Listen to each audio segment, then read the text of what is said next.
It perverts and corrupts the mind. It destroys the home. Whoever committeth adultery, the Bible says, is a fool.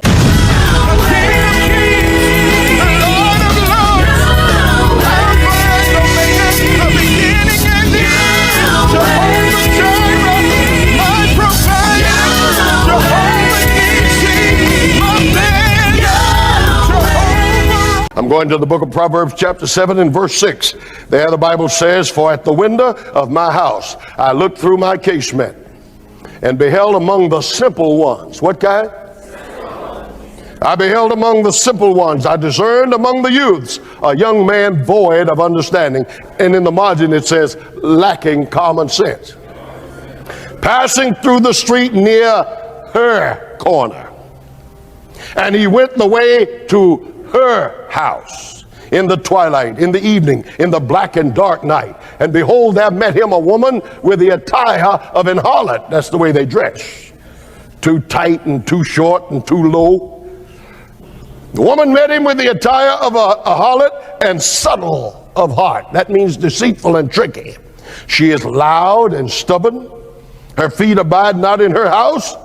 Now she is without, now in the streets, and lieth in wait at every corner. So she caught him and kissed him, and with an impudent face, trying to look romantic, with an impudent face said unto him, "I have peace offerings with me. This day have I paid my vows. Therefore came I forth to meet thee." That's a lie. She wanted to meet anybody she could. "Therefore came I forth to meet thee, diligently to seek thy face, and I have found thee. I have decked my bed with coverings of tapestry, with carved works, with fine linen of Egypt. I have perfumed my bed with myrrh, aloes, and cinnamon. Come, let us take our fill of love until the morning. Let us solace ourselves with love, for the good man is not at home." My husband is not home. He's gone on a long journey. He took a bag of money with him and will come home at the day appointed. With her much fair speech she caused him to yield. With the flattering of her lips she forced him. He goeth after her straightway as an ox goeth to the slaughter, or as a fool to the correction of the stocks, till a dot strike through his liver. The good man went so far after all. Came home and caught him and drove a switchblade through his liver.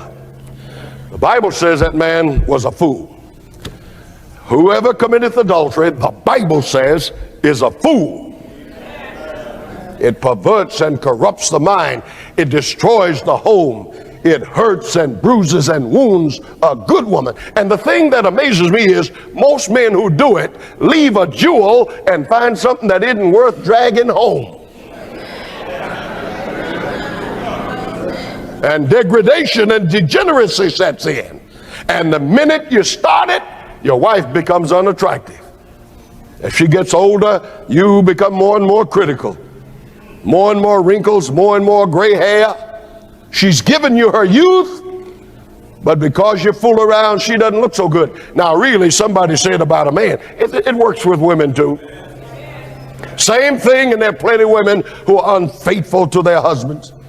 And when you start it, the devil creates a kind of excitement, and your own mate becomes unattractive. As you grow older, you ought to grow up. There's never a time that a good woman is not attractive if her husband loves her.